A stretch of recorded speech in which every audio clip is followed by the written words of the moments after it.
possibility of always happening. So I'll just start to say Labour C&D is a specialist section of the campaign for nuclear disarmament, working within the Labour Party to advocate for a nuclear-free world and change Labour Party policy so it actually reflects the nuclear-free values we know are felt by the majority of Labour Party members. Labour C&D decided to organise this meeting for a few reasons. One is our intention earlier this year to do an event with members of Young Labour. Our view then that our work and Young Labour's work was complementing each other was demonstrated by our interventions at Labour Party conference in Brighton in September, the Young Labour motion on Palestine, and the Labour C&D circulated motion against the AUKUS military pact. I'm not quite sure how we're pronouncing that acronym just now, but which were both passed with massive majorities. So we need to organise for the future and plan what's next. We're really pleased to have the chair of Young Labour with us, as well as activists in our great lineup of speakers. And I've already mentioned, unfortunately, we've got a couple of delays with the MPs joining. The event is expected to last about an hour and is being recorded. So we'll hear from our speakers, and then obviously we can come to questions at the end and do post those in the chat or use the Q&A function as well, so we can pull those together and come back to them. I'm just going to open with a few remarks because it needs to be noted, and hopefully hasn't passed anybody by, that this event is coinciding with the COP26 in Glasgow. So the COP standing for Conference of Parties, which is the global climate summit and talks which are taking place right now and started officially on Monday. And it's really appropriate because at the heart of climate policy is internationalism, and at the heart of international policy is climate. And as a labour movement, this is something which we really need to put in the heart of our own policy. So I just want to say a few things, particularly about the COP. And sorry, I've just realised that typically I've not introduced myself, and I'm Sam Mason. So I'm a member of Labour C&D. I also happen to be a climate change activist and a policy officer. I work for PCS trade union covering sustainability and climate change, and have always been proud that our union is opposed to nuclear weapons and nuclear power as well, and the two are inextricably linked. So I just want to say more of a Labour C&D hat on. However, just a bit about where we are with the climate talks and the significance of the discussion tonight in relation to the events taking place in Glasgow. I think the first thing is that the expectations for Glasgow, as somebody have put it, if they were low to start with, then you need to lower your expectations even more about what will come out, because the rhetoric of the Johnson government and the Bidens and everybody else will not match up to the action which we need to happen in terms of the measures to address climate change in any serious way. And I think what we're seeing now is a shift around all this discussion around net zero by 2050 is actually too late for the action needed. But I wanted to highlight one thing particularly, and I don't know if others have actually picked this up in how Boris Johnson has been presenting his contribution to the climate talks so far in his speech yesterday, that he's used this metaphor of being, 1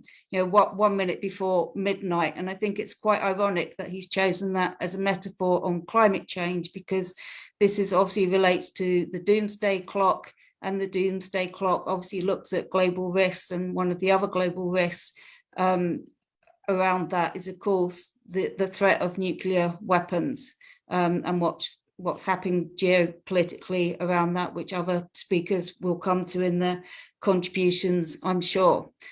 The other thing that won't get discussed at the COP climate talks is the role of the military and the military carbon blueprint, as we're beginning to call it. These don't get accounted for in carbon accounting, and this very much sits outside, and it's quite difficult to know exactly what should be included in there.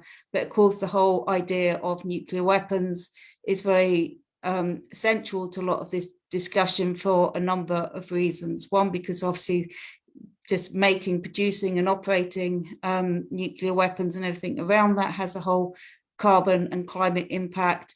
Obviously, if they were ever used, it would have the most devastating climate impact as well, with nuclear winters and the whole environmental degradation that was caused. There's also obviously the current uranium mining, whether that's for weapons or nuclear power sector as well, also has enormous environmental impact. And of course, many of these impacts are felt by those in the global south and Indigenous communities in Australia, for example, amongst other reasons.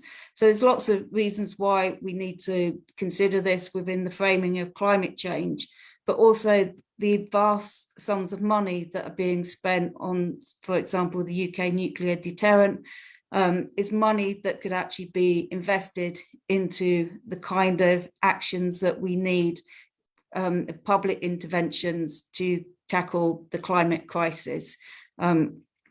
And if you think that the TEC has put out around a number of, I think it's about 68 billion that would be needed a year to invest in jobs, for example, within a new green economy, there's very much better things we could be doing with that money, not just for, clearly for the sake of humanity, and also creating the kind of peaceful future that we need. So what we really need to be investing in is a peace economy, not the kind of economy where we've seen in the budget just last week an increase in military expenditure, for example. So these kind of discussions are really critical within the climate talks, but we won't hear very much about them. And what they will focus on is market mechanisms and not real solutions that will actually protect people in the longer term.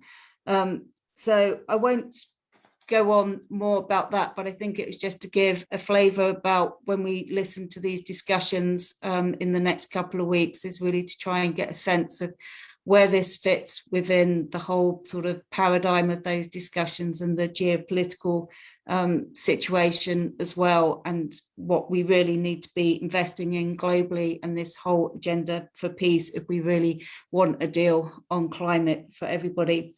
So I'm going to move to our first speaker, which is, sorry, I'm just trying to find it on my list, which is Jess Barnard, who I mentioned is chair of Young Labour. So Jess, yep, so it's right that we hear from Jess very early on. Jess became chair of Young Labour in 2020 and previously sat on the Young Labour National Committee as the Eastern Rep since 2016. And she previously stood as parliamentary candidate in Bordland in 2019 and was a Norfolk County Councillor. So very pleased to hand over to you, Jess. Thank you. Thanks, Sam. Thanks for the introduction. I'm going to have to take you to every event I go to. So yeah, thank you to the organisers and thanks for the invitation and organising what is such an important event. And I'm really thrilled to see the Labour CND movement reacting to and organising around such an important time. And obviously you've touched on Young Labour's action recently at National Party conference.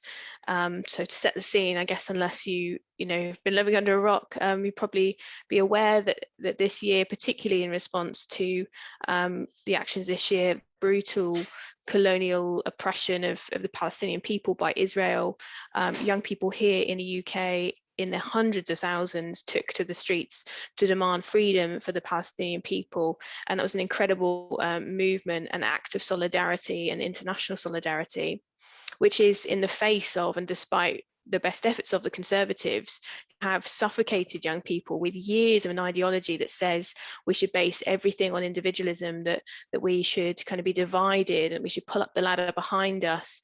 You know, that's been instilled in us from education into the workplaces in every aspect of life, but it's been overwhelmingly rejected by young people who can see very clearly that the struggles of our siblings internationally are our struggles too, and that we stand shoulder to shoulder with them.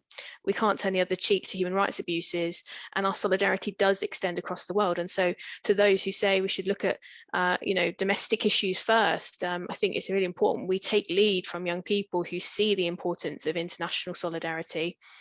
And that's exactly why Young Labour this year decided to move our priority motion to conference and call for sanctions on Israel. And we were absolutely overwhelmed with the support and the enthusiasm from people across the Labour movement who were able to get that passed as Labour policy. But we aren't going to stop there. We are committed to building on this. It is a huge step forward in building this international solidarity and standing for human rights. And we're already taking steps to build that support among our youth sister parties across the globe, because we all collectively recognise that we can't wait for world leaders to take this action. While we hope for action this week in Scotland, we won't be holding our breath from world leaders. So obviously we need to talk about nuclear disarmament, and I think we acknowledge that international solidarity and nuclear disarmament have to go hand in hand, particularly when you acknowledge the history of nuclear weapons and the impact on Indigenous peoples, communities, and of course the lives lost in Hiroshima and Nagasaki, and the continued impact it has on the lives of citizens around the world. And of course here, because while we spend billions upon billions on nuclear weapons and flexing our muscles at China or developing countries who we determine are somehow a threat to our economic authority, we are abandoning the real threats that are on our hands, and that is the climate crisis, the erosion of human rights across the globe, and the disastrous impacts of capitalism on the free market. And it's a really disgusting reality that we condemn millions of children in our own country to poverty while we throw finances at war and the threat of destruction at other people in other countries. But importantly, and I guess something that gives us hope, is that we're completely not alone or outriders on this issue. 83% of Labour voters, I think it was in January this was polled, support nuclear weapons bans, and 59% of the general public support moves to ban nuclear weapons. So this is a mainstream issue. We have the overwhelming support of the public with us, but the lack of political will is the barrier, the lack of ambition or understanding by our country's leaders. This is something that people stand for. So I'll end with, the question for us, and the thing we've got to overcome is, to our government, to Labour parliamentarians who have been too silent on this issue for too long, and who've not yet supported the call for nuclear disarmament, is: do you see our future as harping back to days of arms races, of terror, of colonialism, of exploitation, and condemning our future generations to climate collapse, which goes hand in hand with nuclear weapons? Or are we going to build a new kind of international politics that is based on peace, on justice, on meaningful, sustainable jobs, and of course on ensuring the future of our planet? That's the question in the hands of the world leaders, that's the question in the hands of our party, and that's something that Young Labour is fighting for.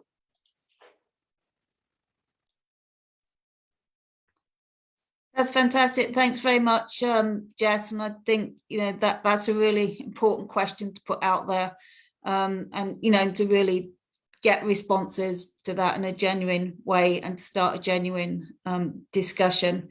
I'm now going to move over to Shelley Asquith. So Shelley's from the chair of Stop the War Coalition.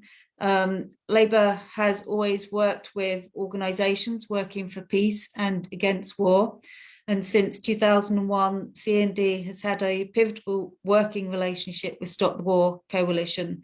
Previous chairs of Stop the War include the former Labour leader, Jeremy Corbyn, of course, and former London Assembly member, Murad Qureshi.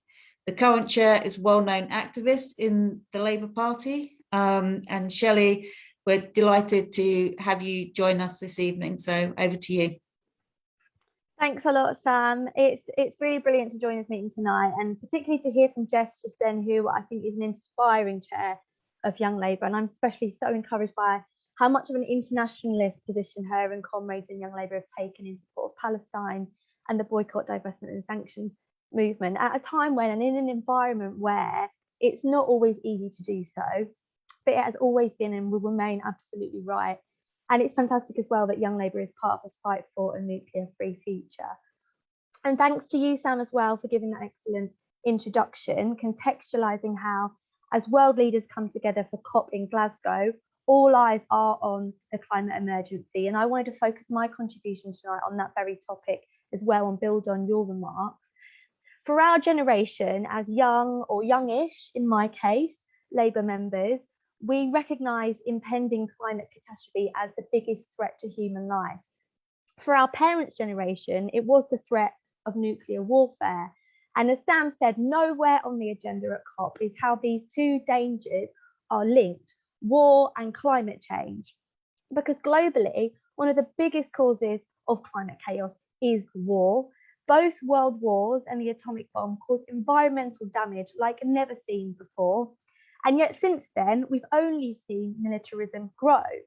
The United States military alone, were itself a country, would be the 55th largest emitter of carbon dioxide in the world. Going to war and preparing to go to war is the single largest use of energy in the United States. And how about over here? In Britain, the Ministry of Defence is the largest single contributor to greenhouse gas emissions within the central government. And a report by Declassified estimates the annual carbon footprint of our military is equal to 6 million cars. And Britain's military emissions alone total around half of all of the EU countries combined. BAE Systems, who of course in 2016 began work on the new Trident submarines, contributes around 30% of the total emissions for Britain's arms industry as a whole. One might take the government at its word of becoming more carbon efficient and think that that might mean a reduction in warfare. But in the last year, we've seen the biggest increase in military spending in more than 30 years. We have seen the deployment of the largest ever naval vessel ever constructed, an incredibly high energy consuming vehicle at that, in the shape of the HMS Queen Elizabeth in the Carrier Strike Group, stoking tensions in the South China Sea. Warfare, whether it's nuclear and other weapons, the training of armies and navies, the deployment of militaries and military produced contaminants as well, has had a hugely negative effect on our environment. It pollutes our water, our land and air. It causes the decline of biodiversity and ecosystems worldwide. The US-UK war in Afghanistan caused widespread deforestation in that country. It emitted millions of tons of CO2 into the air, not to mention the lethal chemicals and toxic munitions that caused high rates of cancer and other fatal illnesses amongst Afghans. Just one aspect of Britain's shameful legacy in that country. And yet the world's military has been exempt from scrutiny, as you said, Sam, because of this corrupt web of corporations and governments that profit from militarism, whether politically or financially. Last year, the Campaign Against the Arms Trade released a report on military spending and climate change, and it showed that the British government spends more than twice as much on the military compared to what it spends on preventing climate change. So it's no coincidence that the countries with the largest industrialized militaries have the largest carbon footprints, making them the biggest polluters on the planet. And it's clear that if we are to really champion this issue, and if Labour has any hope in the future of securing power, it's clear that it must, we must be drawing the link between destructive warfare and the destruction of life. Not only the many lives that are damaged through deaths in direct conflict, through bombing campaigns, or through economic sanctions, and of course being the biggest drive of refugees, but also on the lives that it damages in the long term through flooding, through forest fires, toxic air. The Labour Party, I think, has come a long way in the last 6 years on the issues of anti-austerity and climate justice, but we still have a long way to go on anti-imperialism and the fight for a peaceful future. The end of the war in Afghanistan is certainly not the end of Britain at war. it has merely been a moving of military interests. Britain is now the biggest supplier of weapons to Saudi Arabia, being used in a devastating war on Yemen. Britain is investing 16.5 billion in defence, the largest spending boost in a generation. And the Carrier Strike Group mission to the Indo-Pacific represented the biggest Navy mobilisation since the Falklands, with the first battle fleet in Asia since the Korean War in the 50s. These issues barely make the news, and it's no surprise that most people weren't aware that we were still occupying Afghanistan 20 years later until we started to leave. So I urge everyone here to join Stop the War's mailing list to stay informed. That's the main reason you can, away from the mainstream media, but to find out also what we're doing to organise opposition to war and militarism.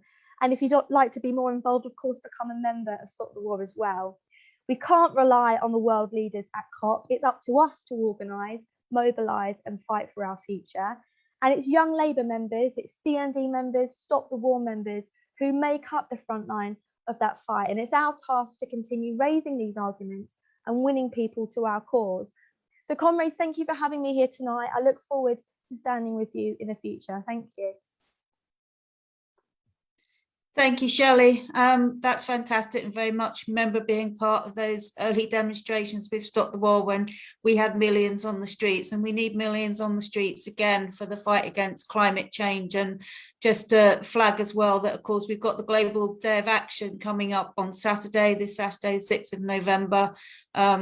There've been mass mobilisations across the country. Clearly, there's the flagship demonstration in Glasgow, but London will be another one of the where we're hoping to see the largest of the demonstrations, and there will be a peace block on that demonstration. So if you're in London, do come along and join the peace blocks. And there's also a lot happening in Scotland as well. And just on a personal note, I'm really pleased to be part of several groups that we've actually managed to get this much more on the agenda of the civil society spaces around the COP, around the links between climate change and anti-militarism as well. So there's quite a bit going along on this and to build on.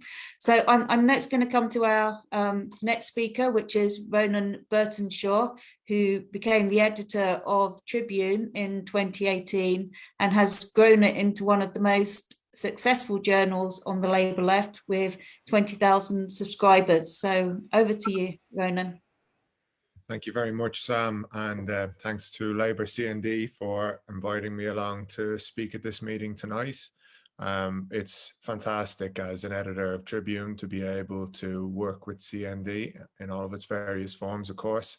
There have been CND articles in both of our last two print issues, and there will be in issues going forward, but our connection goes much further back than that.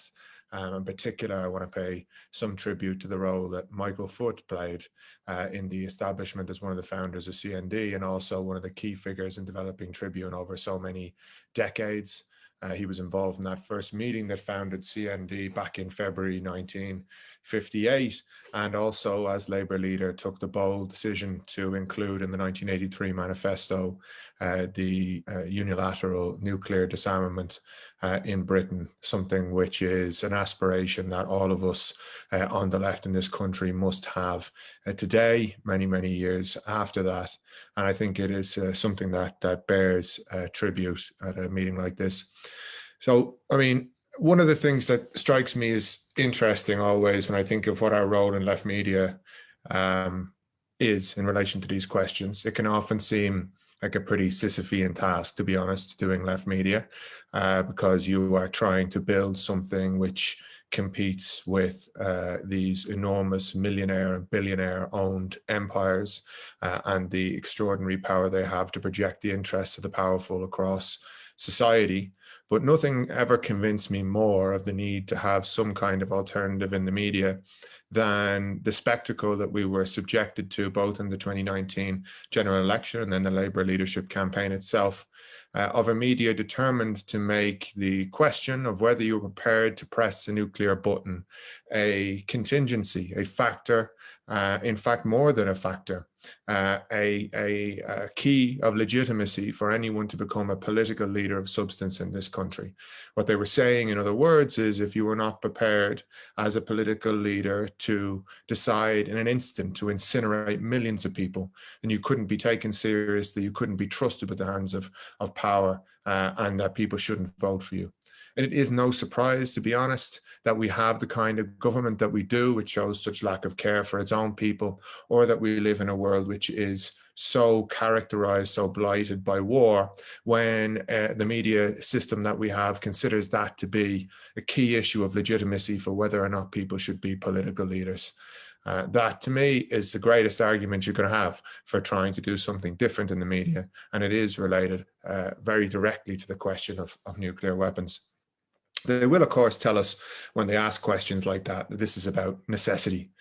It's the same argument that they made in Hiroshima, in Nagasaki, the same argument they made when 50,000 people died in Nagasaki and 100,000 and more died in Hiroshima, that these things were necessary, that they were necessary for our security, that they are necessary to maintain the peace, that we just had to murder on a massive scale thousands and thousands of innocent people in a single moment and blight entire communities and parts of the world for decades and generations to come, with horrible injuries and illnesses because of the necessity for security.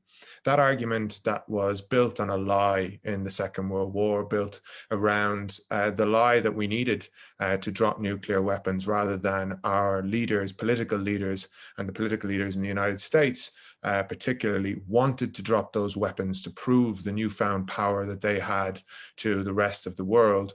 That lie has continued to legitimate the existence of these abominations for decades afterwards. And today's nuclear weapons, I think it's very important that we put this into the context that it deserves. Today's nuclear weapons are 3,000 times stronger than the nuclear weapons dropped on Hiroshima that killed 100,000 people. And we don't only have one of them or 10 of them or 100 of them, but there are thousands of them. 5,000 warheads and more in the United States, probably more than that in Russia. And these weapons, it wouldn't take even a fraction of those numbers of thousands to wipe out the entire population of the planet that we live on. And it is, I think, very important that we treat the statements of world leaders as they assemble at their farce in COP26 in Glasgow on the question of saving the planet, that we treat those kind of commitments, their commitments to the planet and the necessity to save our future, with the context that none of them have been prepared to take any meaningful steps towards disarming the very weapons that in a heartbeat could destroy life on this planet in general. And the title of this meeting is No Future in Nukes. I think it's very true. I think that's something that isn't just a slogan or a phrase.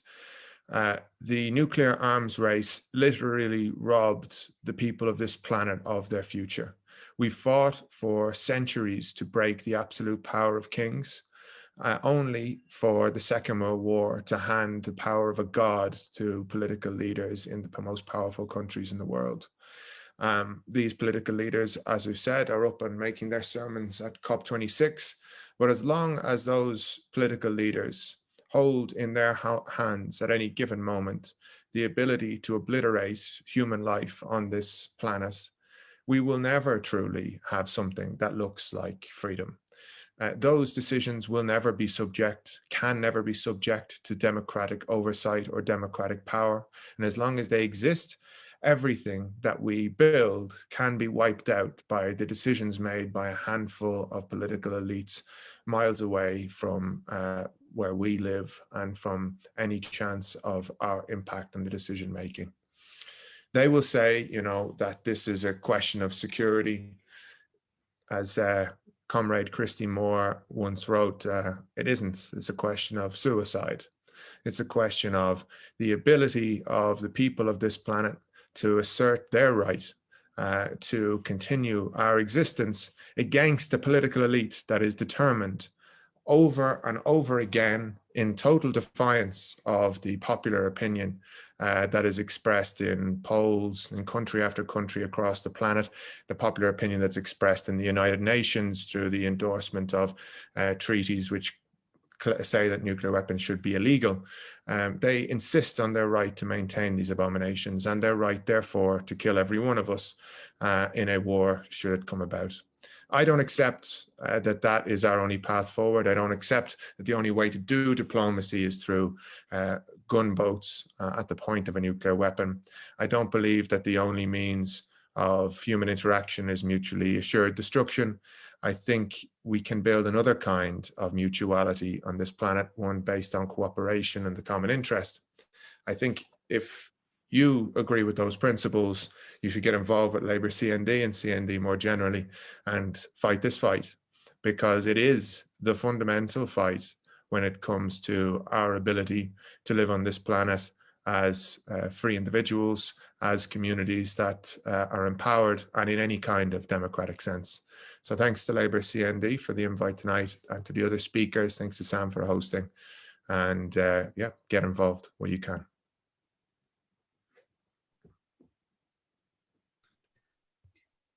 Thanks very much, Ronan. I think we was just going to hand over to Daniel now to take over from here.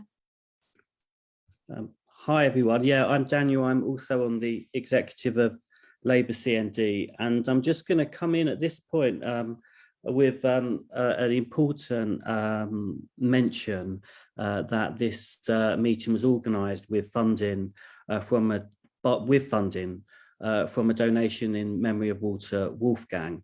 Walter Wolfgang was a founding member of CND and an organiser of the first Aldermaston March.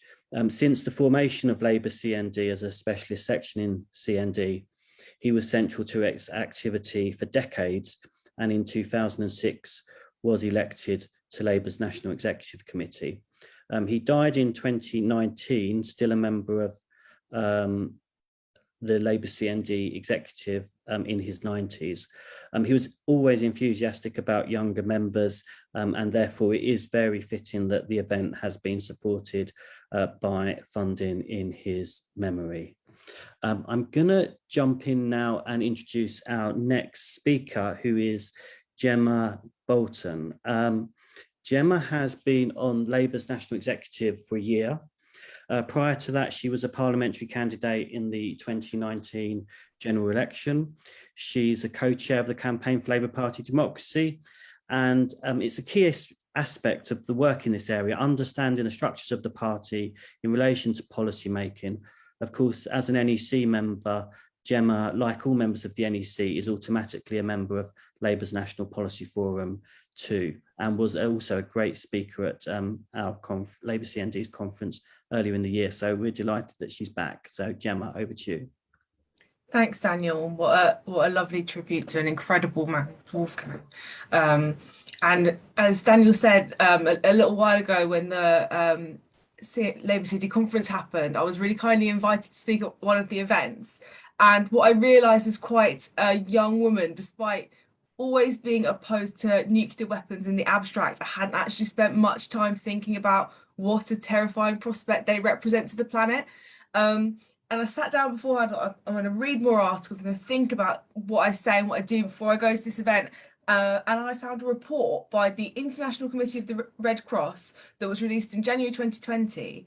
And it asked a sample of millennials to rank 12 global issues in order of importance. And in that ranking, the majority have placed nuclear weapons last. And it raises this question as to why this topic appears to be eclipsed by so many other issues. Because pandemic aside, there's nuclear catastrophe and climate catastrophe, and they're the two biggest issues that are facing the world. And the majority of young people are in favour of nuclear disarmament. But whilst younger populations are being driven to the streets in their thousands to protest the issue of climate change, they no longer seem to be driven to do the same for nuclear disarmament. And as young people, we have to refocus on the threat of nuclear weapons and push the issue up the agenda and promote serious change in global leadership attitudes to weapons of mass destruction. And I think for many under the age of around 30, nuclear weapons have this aura of being a historic issue, an issue of the past. It's of the 60s, of the 80s, or even of the early noughties. And unlike previous generations, I think we have a real experience of the direct and present threat or the fear of nuclear attack. And nuclear weapons still exist, and they're still a very present threat. And nuclear war is still a very present threat. And but I think for young people, they really exist in the abstract, in movies, in games, in our history lessons. And in a changing world, our focus has moved, and it's largely shifted onto the climate crisis and healthcare and housing, issues that we have that direct experience over, in which we feel we have more agency over. And there are, of course, many incredible young activists who are committed to a world of peace, free from nuclear weapons, but still the topic does gain less publicity, and modern day young anti-nuclear activists just aren't given the same platform as young environmental activists. And I think that a major issue here is a lack of education, a modern education on nuclear weapons. And what study there is in school always presents it as something in the history curriculum. It's a past issue, it's not real, it's not current threat. And we're taught very little of the current global situation, the risks and threats that are very present globally today. It's such a complex issue that does need to be picked within our education curriculum. It needs to be given due time to be studied and to create that present threat. I think without that necessary context, how can young people fully understand, how can we comprehend the dangers of this issue? And we see the direct consequences of racism, environmental destruction, homelessness, poverty every single day in our lives. And these issues occupy our generation because these are the things which we are directly confronted by. And I think it truly hammers home the overwhelming importance of campaigns like the Campaign for Nuclear Disarmament and the work it does to educate and to inform and to fight for nuclear disarmament. Because we need to mainstream the issue of nuclear disarmament once more into the minds of young people and new generations. And I think this can be done by illustrating that actually there is really clear, it's tangible together. So if we care about the environment, how can we call ourselves an environmentalist and not recognise, for example, the dangers that nuclear weapons would pose to our natural world? And how can we say we care about economic justice and not understand the effects that nuclear catastrophe would have to the least powerful in our society? And to say that the threat of nuclear war then is woven so intrinsically through so many of the crises that we fight and the issues that we confront and fight on every day. And I think as younger people, we have to be more aware of that. And also of the enormity of the sums of money that we're talking about when we discuss nuclear weapons and we discuss Trident and nuclear disarmament. The direct impacts on public finances of the entire coronavirus pandemic measures for this year alone is expected to be just over 200 billion. And the government's claiming,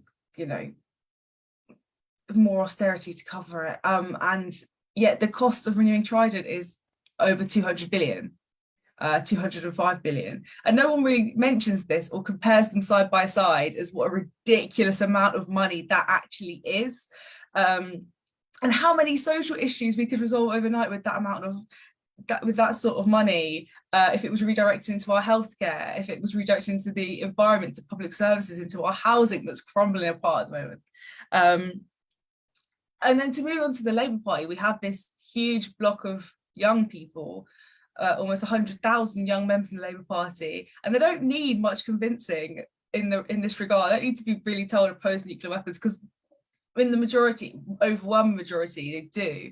And Labour-list polling shows that, because renewing Trident was the party's least popular policy among members in the 2019 manifesto. So being pro-war and being pro-nuclear weapons really is no way to win over the support of young people, and their attraction to the Labour Party is, and I think which will be, in spite of it, what attraction there still is to the Labour Party, will be in spite of it and not because of it. Because young people are attracted to the Labour Party under, for example, Jeremy's leadership, and this was because he was opposed, in no small way, he was opposed to wars, and his focus on peace in comparison to, for example, the recent Blair years. And if we return to this strong on defence line, or even like a hint of a return to a party in which warmongers just use their roles to in government to support foreign wars, we'll see another Cold War, you'll see young people just turn their back on Labour. So many members turn their back on Blair once he became even more of a warmonger. And the future of the party, I think, lies in harnessing that enthusiasm of the last few years, that eagerness for a more peaceful, for a more equal, more just society. We need to harness that energy and turn that towards the Labour Party, so that it hears loud and clear that the future we want is nuclear weapons free, is a future of peace, and that there's no way to a Labour government for a modern generation through nuclear weapons and keeping Trident. So we need to keep the issue of peace high on the Labour Party agenda, and send the great motions that are drafted by Labour CND to any NEC or local CLPs, ask Labour CND for speakers at local meetings, and keep our Labour activity linked into the protest movement wherever we can and wherever those opportunities arise. And we need to remind the Labour Party leadership that the vast majority of members, and young members in particular, are anti-nuclear weapons and for a more peace-just world, and not let the issue get relegated to the back burner, and say that it's still a very present issue that we want to talk about and we want to fight on. So to summarise and finish up quickly, yeah, young people are overwhelmingly in favour of nuclear disarmament, and so we need to fight more on the issue, and we need to hammer home the close links between the other issues that we're fighting for and nuclear disarmament, and just further harness the willingness of our young Labour Party members to do this. And in this, CND and Labour CND, of course, in particular, are doing really excellent work. The rest of us in the Labour Party, we just have to amplify any way we can. So thank you for having me tonight, and it's this really great event. I'm looking forward to hearing from everyone else. Thanks very much, Gemma. That was great. And on that last point about working with others and taking things forward, I'm just going to mention that this event was co-hosted with technical expertise from Arise Festival, Labour's Left's Ideas. Arise does great work raising issues of internationalism, peace and justice within the Labour Party. And now Sam Browse is going to tell us a bit more about Arise. Sam. Hello, comrades, and good evening. I hope you're okay. Yeah, so as Daniel said, the meeting tonight is hosted by Arise Festival. Thank you so much for coming. Arise is a festival of left ideas. We regularly talk about British foreign policy. We regularly host international speakers to talk about those issues, and I'll talk about an event we're running in a bit. But I would first of all implore you for kind of updates on future events. Please follow us on social media. So we've got a Twitter page and a Facebook page, and both those things will be posted in the chat below.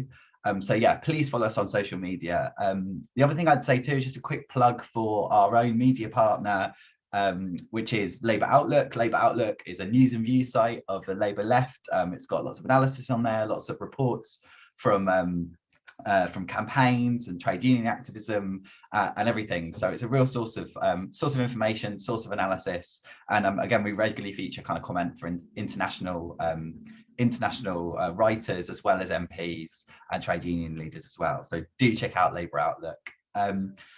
I mentioned earlier on an event. Our next Arise hosted event is in partnership with the Labour Assembly Against Austerity. It's called Resisting the Tory Offensive, Winning an Agenda for People and Planet. And it's on Saturday, the 27th of November. And you can register, hopefully in the link that's posted below. And actually what might be particularly interesting for some of you, look at that, boom, as if by magic, posted in the chat below. A particular event that you might find interesting, especially given that you're here today, is our meeting with Jeremy Corbyn, Bel Rivera Addy, and Mark Weisbrot from the Centre for Economic and Policy Research. There's more speakers to be announced. That's called On the Brink of Catastrophe for a Socialist Internationalism to End War, Global Injustice and Climate Chaos. It'd be absolutely fantastic to see you there. So get registered for that, and hopefully see you at the end of the month. And yeah, and get signed up to social media and get plugged into the conversation. And thanks so much for tuning in today as well. Thanks, Daniel. Thanks. We have got hundreds of people watching this, either in the Zoom webinar where people are asking questions, or on Facebook Live, or on YouTube. And I understand people have been saying they are from all over the country, Colwyn Bay, Littleborough, Nottingham, North Tyneside. I'm going to offend someone by not mentioning them, but we've got loads. We've also got 2 more speakers, and I may have people cutting across me because they may arrive. These are 2 MPs who I think are voting in Parliament at the moment. They've been in touch either just at the beginning or just before the meeting. They haven't forgotten us, but they are voting in Parliament. They're not yet with us. So I'm going to take a couple of questions, but then I might interrupt our current speakers to bring in our MPs who are hopefully going to arrive shortly.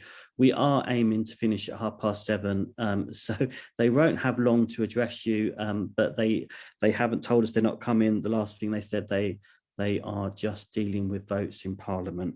I don't know if any of our speakers feel comfortable addressing this. Jess mentioned in her contribution the support for nuclear disarmament amongst Labour Party supporters and the population in general. Given this, what can our speakers say about the attitude of the PLP? Maybe it's best answered, or maybe they wouldn't want to answer, by the speakers who aren't here. But would any of our panelists who are here, who maybe haven't got to be so careful about what they say about colleagues, like to come in on that question? Looking for hands in the air. People are a bit shy. Gemma. I think it's since no one's saying anything, I'll fill the gap. I just think we have a fundamental issue with the PLP and a juxtaposition between the current PLP and the membership of the party and the views of the membership of the party, and that's something that we have to continue to fight for if we want to be active, engaged Labour Party members. And we have to be continuing to fight in our constituencies as well as at other levels in the party to wrangle that control back to the members, and that includes to the winning members of the Parliamentary Labour Party, because when we have those voices and they're amplified and they're talking about disarmament or peace or the environment or whatever they're fighting on, it rallies people to a socialist cause, a more peaceful cause. So I think that's just an argument for continuing to fight, because I think that it's a shame that we have so few members of our PLP who will stand up and fight against things like nuclear weapons and will not fight against warmongering. And we have to continue to amplify and find voices and bring those voices to Parliament who do. Thanks. And Jess, you were mentioned in the question. I think you're going to come in with something. Yeah, I'm happy to come in. Hard to follow. Gemma has covered quite a lot of what I was going to say, but I think it's just important to acknowledge our politics doesn't come from the PLP. We elect the people who represent us in Parliament. They are in that position because of us as members, and we should always remember that we still have that power to, as to who we elect to represent us. And it maybe feels extremely difficult at the moment when so many of the PLP are quite hostile to so much of the membership, but so much of the membership are really passionate about nuclear disarmament, and so we need to ensure that we use that leverage that we have. The majority of Labour members do not want our country to have nuclear weapons, and so it's their job to represent us, and we need to be reminding them of that. We were really spoiled in a way with having Jeremy Corbyn as leader for so long. And I think particularly this is quite a difficult time for people who joined under Jeremy, and so who maybe didn't experience what it was like before, when you had to constantly lobby Labour leaders to adopt any kind of position that might be against the status quo. And so we have to find the strength, the determination, and a way to build collective power again to ensure that we can push our representatives to adopt those positions, because unfortunately most Westminster politicians aren't like Jeremy. They aren't in touch with grassroots movements, they aren't in touch with campaigns for human rights, and so we are the ones that have got to make that happen. And so we've got to stay in the party, stay determined, and keep pushing for that. Thanks. And Shelley is now going to come in as well. Shelley. Yeah, I don't mind. I just want to address something that I think is sometimes a bit of an elephant in the room in these discussions, because you've got to be clear about the other massive stakeholder in our party, which is the unions. that have significant influence on the PLP, and rightly so. And it's really important that in this debate we bring union members with us. There was a really interesting map going around on Twitter last week that showed different parts of Britain and union membership in each, I think it was each sort of local authority area. And the area with the highest level of union density at over 50% was Copeland, where they build nuclear reactors, among other things, at Rolls-Royce factories. And there are huge numbers of jobs in the defence industry. And I think some of this rhetoric around there's no jobs on a dead planet isn't particularly helpful in trying to win union members over to our arguments.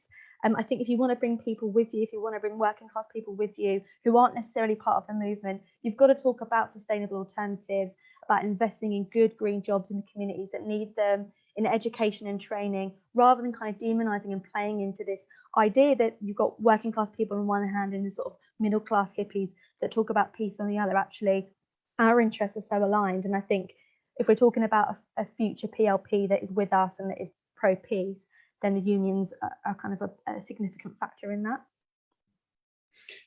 Thanks, Shelley.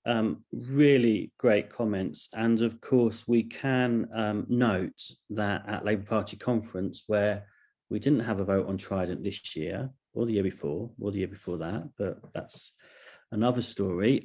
We did have the motion on AUKUS, the military pact between the United States, Australia and the United Kingdom, where overwhelmingly the unions did back the motion against AUKUS.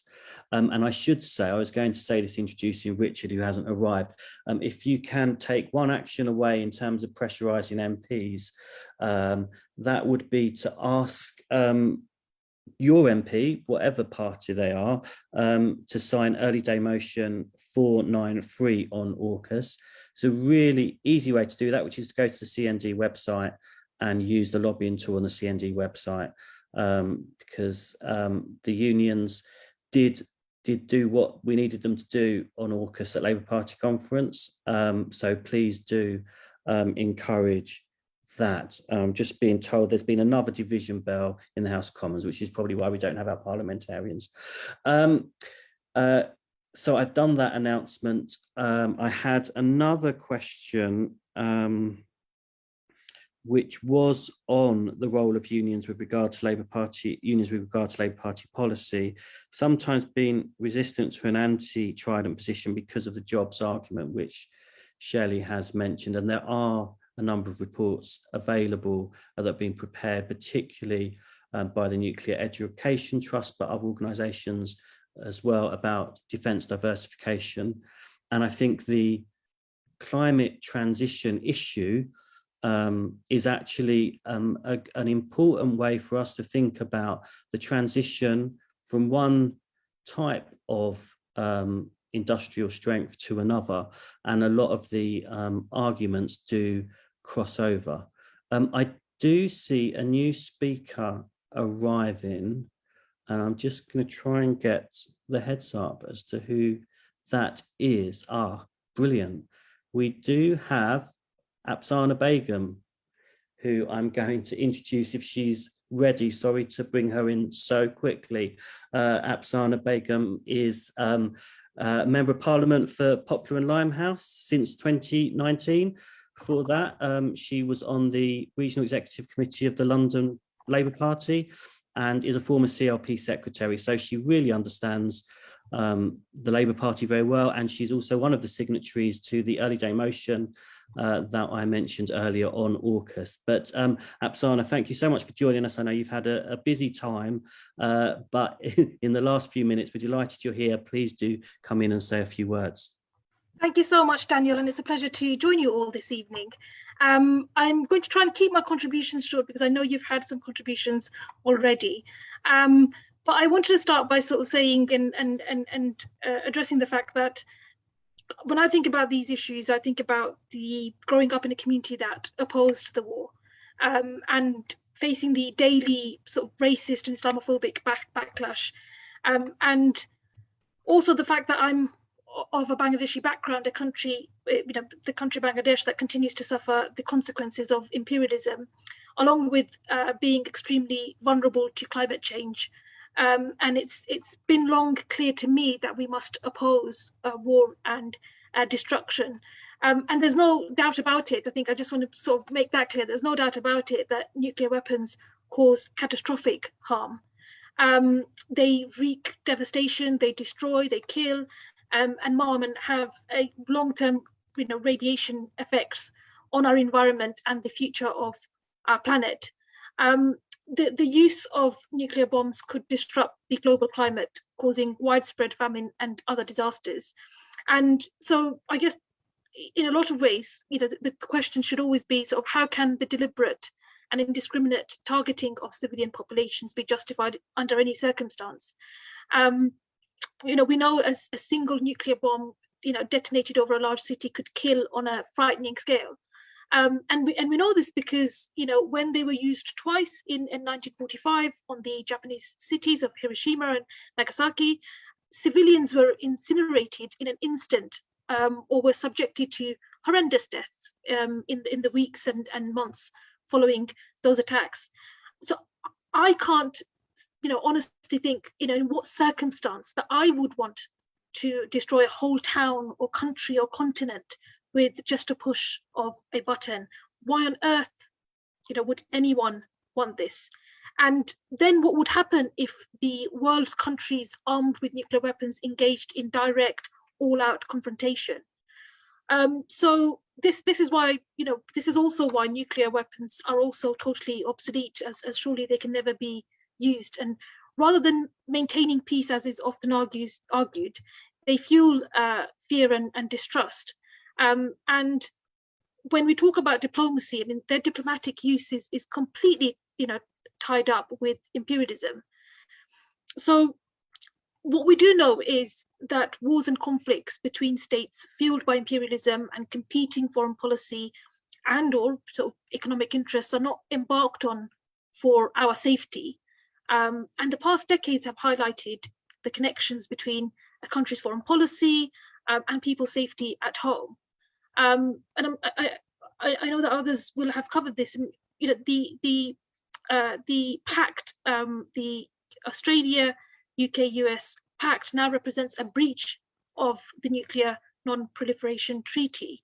It will raise tensions, it will drive proliferation of ever more destructive weapons, and it essentially results in an arms race towards conflict, which risks nuclear escalation and ultimately annihilation. And I think we've got to see that pact in that context.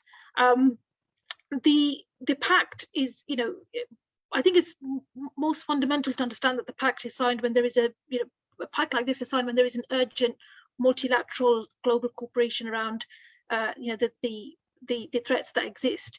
But what will happen is it will divert vast resources needed to improve health and well-being, things that we've seen through the COVID crisis, and it won't result in stabilizing our climate, just as is being discussed at COP26. We need to imagine a world where, what would happen if the money was spent instead on health or education or in the fight against climate change. It could be used to create more jobs than the current or future nuclear weapon systems can provide, and we can invest in rapid decarbonization and a Green New Deal with public ownership at its heart. But just to go back, I'm conscious of time, but just to go back, about how I began, I grew up being inspired and motivated by not only the anti-war movement in East London, but global historic traditions. And I guess it seems fitting that just days after Black History Month ending, that I pay tribute to, I want to pay tribute to the great civil rights activist Martin Luther King Jr., Dr. King, who believed that nuclear disarmament was essential and inextricably linked to the quest for social justice and racial equality. When he was asked in 1957 in December about the use of nuclear weapons, he replied that hundreds of millions of people would be killed outright by the blast and heat and by the ionizing radiation produced by the instant explosion. If so-called dirty bombs were used, large areas would be made uninhabitable for extended periods of time. And additionally, hundreds of millions of people would probably be died from the delayed effects of local fallout radiation. And I think what he went on to say was that the principal objective of all nations must be total abolition of war, and war must be finally eliminated, or the whole of mankind will be plunged into the abyss of annihilation. And I think that was December 1957, and all these years later, these words are unfortunately as relevant as ever. That's why events like this are very important, and we must continue to campaign for peace, justice, human rights, and solidarity, for creating a future possibility rather than reaping mass destruction, for celebrating our world and human life and human achievement rather than fueling division and conflict, because we're not cannon fodder in a twisted global poker game, and our planet is not disposable, and no one, and I really mean no one, is simply expendable. Thank you. Thank you very much, Apsana. That's absolutely brilliant. And you don't worry about what was said earlier. You absolutely covered things that needed to be said. I have got a message that Richard Bergen will be with us within seconds. And although we're slightly over time, I'm going to wait to see if he arrives. One of our speakers who didn't come back in that last round was Ronan from Tribune. I wondered if you wanted to respond to any of the points that have been made so far, Ronan. Sure, thanks, Daniel. One of the things I think is most interesting is this question of what do we do around the strategy. I see Richard coming in, so I'll keep this nice and short. And I think it should be made very clear that there is a direct parallel between what's happening here and what's happening at COP26, which is that we talk an awful lot about the problems that the world faces when it comes to nuclear weapons, but actually it's not. The Treaty for the Prohibition of Nuclear Weapons passed the United Nations with an overwhelming global majority, as so many motions about justice do at the United Nations. And it is lacking the signatures only, really, of the world's most powerful nuclear states, the same states that make the Non-Proliferation Treaty a joke with their activities. The vast majority of the world, much like in climate change, is determined to do something serious about it, wants to see real action. It is up to us in the developed countries, in the countries which are nuclear states and also which have the greatest amount of power in this area, to force our governments to change. And if we can hold them to at least some degree of account of what the entire rest of the world believes, then we've got some chance, I think, of doing that. But it is about making it clear the vast majority of people don't even know that there was a vote at the United Nations on that question. They don't know, certainly. The British government snubbed the vote. They don't know that the British government did it by claiming to support the Non-Proliferation Treaty, or that its own position on the NPT is a joke. So these conversations have to be had. We have to drag them out into the public sphere. And if we do that, I think there is a global movement around these questions that we can be part of. But it starts with holding our own governments accountable. Thank you very much. That's more brilliant comments. Richard Bergen, hello. Hi, Daniel, how are you? I'm fine, and thank you for joining us at the end of the meeting. We did get the messages about what you're up to. Just to say, we've had a great meeting. There have been loads of very varied speeches on a range of matters, so you're not going to repeat anyone, I don't think. So, Richard, over to you.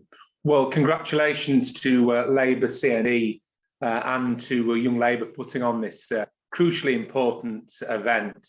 And I want to start tonight, which may surprise you, with a quote from Boris Johnson. Now, of course, the bloke's an idiot. And of course, much of what he says can be ignored. But this quote should be. It's a quote from his speech earlier this year at a time when he was launching Britain's new military strategy. It's a quote Boris Johnson made about the Royal Navy's new flagship aircraft carrier as it was set to make its maiden voyage to Asia. Here's what Boris Johnson said about that maiden voyage, and I quote, "On her flight deck will be a squadron of F-35 jets from the US Marine Corps Among her escorts will be an American destroyer, showing how the British and American armed forces can operate hand in glove or plane on flight deck anywhere in the world. And I repeat that, anywhere in the world. Frightening. But this quote wasn't made in isolation. It actually reflects the new military strategy of the British states, or rather, it reflects the new military strategy of the United States, a military strategy that our government wants to tag along with, whatever harm it does and whatever risk it poses to our population. That military strategy is known in US circles as the pivot to Asia. What it really means is a greater military emphasis on relations with China. The United States is shifting its military focus from the wars in the Middle East of the last 20 years, which the Stop the War movement and the wider left did so much to oppose, and moving its military muscle to China. And every military decision, I would say, should now be seen in that light. The decision last year to increase the number of nuclear weapons by 40%, ripping up decades of gradual disarmament and costing billions of pounds more, is to do with the pivot to China. That's the real reason, because nuclear weapons don't keep us safe. They're not the answer to the country's security, useless in dealing with the health crisis, useless in dealing with climate disaster, useless in dealing with terrorism and with cyber warfare. And the decision to boost military expenditure by 24 billion, which Boris Johnson was keen to boast would ensure that we retain the biggest defence budget in Europe, second largest in NATO after the US, is about the pivot to China. And we saw this a few weeks back with the EU AUKUS pact, the UK, US and Australia announcing a security pact in the Asia Pacific to confront China. And of course, the United States already has hundreds of military bases in Asia. All of this is part of a push for a new Cold War. So let's be clear, we should not be getting involved in any new Cold War opening up between the USA and China. A new Cold War poses a threat to peace. We all know, don't we? Cold wars can become hot wars and proxy wars. New Cold War also means vast resources being reallocated from public services to rising military budgets, and it won't stop at the extra funding that has gone in so far. We're literally cutting universal benefits for millions of people, universal credit for millions of people, at the same time as we hand a huge boost to the military. As Tony Benn said, he was right. If we can find the money to kill people, we can find the money to help people. A Cold War also means a world divided into various camps, which risks undermining the global cooperation on climate and public health and economic recovery the world needs now more than ever. All of this makes an even more dangerous world. China is already a nuclear state. If we're to spend billions more increasing the number of nuclear weapons, then what's to stop others also doing the same in a new global arms race? The world is changing. Countries that haven't been powerful for several hundred years are becoming more powerful. China, Brazil, India. This will require a new foreign policy based on a multilateral world and based upon diplomacy, where all regions of the world get to participate in shaping the world's future. We can't respond to this situation with ever greater military budgets and new nuclear weapons. So, yes, with Boris Johnson's new global vision, we've certainly got our work cut out. But I think that we can win this argument, just as we won the arguments about the dangers of war in the Middle East, wars that it gives me no pleasure to say the anti-war movement was proven entirely correct on. I don't think the public thinks that now's the time to be ramping up military spending. I don't think the public thinks that we'll be taking on China in some new Cold War. I don't think the public thinks we should be starting a new nuclear arms race. So I think we can be confident of winning this argument in our party and in the country and forcing the government off the dangerous and reckless path it is embarked upon. I'm really delighted that Labour CND and Young Labour have organised this event, because we do need to step up the campaigning on the new dangers that we face. Now, a couple of years ago, when I stood in for Jeremy at the IT leaders debate, I said that I was sick of politicians claiming that they would incinerate millions of people in order to get a few votes. I stand by that.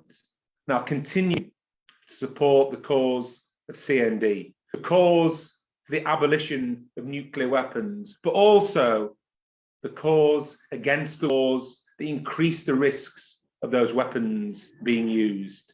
Now, more than ever, in our ever increasingly dangerous world, it's important that as a movement, we focus on international peace, we focus on international justice, we focus on making nuclear weapons and weapons of mass destruction a thing of the past. We move to a position where we're arguing as a movement for Britain to have an independent foreign policy based upon peace, cooperation, tackling climate change, helping refugees, and making a more just and better world. We shouldn't reduce our horizons as a movement from that. It's what our movement was founded to achieve. Thank you, Richard, coming in at that point and giving us such a great speech. We have run over, but I think it was worth it. We've got a load of questions which we're not going to get to, but we'll have future meetings and I'm sure they will be covered. I will just say I want to thank all our speakers before I forget, because I think they've all been brilliant. As I said before, Richard, they've all covered the topic in different ways and it's been a really valuable and varied but coherent discussion. I'm supposed to make a few announcements, but I will be really quick. In addition to signing the early day motion that I mentioned earlier that was put down by Richard on AUKUS and signed by Apsana, there's also a model motion on AUKUS for your CLPs circulated by Labour CND. Please do propose that in your CLP or in your Young Labour group. And join CND. If you join CND and you're a Labour Party member, you're automatically in Labour CND.